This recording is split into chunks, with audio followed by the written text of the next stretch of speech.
So, இப்ப நம்ம வந்து பிவோட் காலம் எப்படி பண்றதுன்னு பார்க்க போறோம். ஃபர்ஸ்ட் ஆஃப் ஆல் நீங்க வந்து நார்மலா வந்து டேட்டா எப்படி நீங்க வந்து எக்ஸெல்லேருந்து இம்போர்ட் பண்ணி, அத வந்து ட்ரான்ஸ்ஃபார்ம் நம்ம குடுத்து நம்ம வந்து இது பண்ணிப்போம். அதுக்கப்புறம் இந்த மாரி இது வந்து ஓப்பன் ஆகும். ஸோ, இங்க வந்து நான் பிவோட் காலம் டைப் போட்டேன். ஸோ, ஃபர்ஸ்ட் இங்க வந்து நீங்க பார்த்தீங்கன்னா, இங்க வந்து ப்ராஜெக்ட் நம்பர்ஸ் எல்லாம் இங்க வந்து குடுத்துருக்காங்க. இதுல வந்துட்டு ப்ராஜெக்ட் 5 தான் இங்க ஒவ்வொரு டாஸ்க், ஒவ்வொரு ஸ்டேஜ் இருக்கு. அதுக்கு வந்து வேற வேற டேட் குடுத்துருக்காங்க. பட் ஆனா நம்ம வந்து இந்த கிக் ஆஃப் டேட்டுக்கு நம்ம வந்து என்ன இது எக்ஸிகியூஷனுக்கு என்ன இந்த ப்ராஜெக்ட் 5ல மொத்தம் எத்தன டாஸ்க்குக்கு என்னென்ன டேட்ஸ் நம்ம வந்து பார்க்கணும் அப்டின்னா, நம்ம அதுக்கு தான் நம்ம வந்து சரி பிவோட் காலம் வந்து நம்ம யூஸ் பண்றோம். ஸோ இங்க வந்து நான் ஒரு காலம் தான் எடுத்திருக்கேன். நீங்க மல்டிபிள் காலம்ஸும் யூஸ் பண்ணலாம். ஸோ இங்க வந்து இந்த காலம் ஃபுல்லா செலக்ட் பண்ணிட்டு, இங்க ட்ரான்ஸ்ஃபார்ம் போயிட்டு, அங்க வந்து பிவோட் காலம்னு இருக்கும்.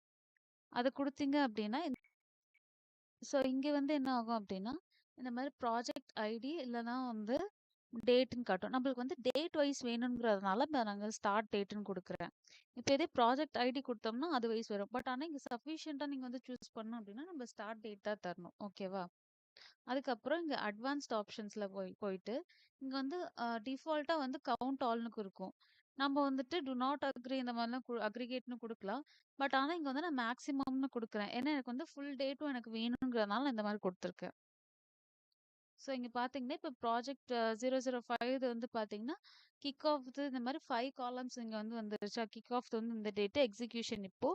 அந்த ஒவ்வொரு ஸ்டேஜ் வைஸ் நீங்க வந்து இந்த மாரி டேட்ஸ் வந்து இங்க வந்துரும்.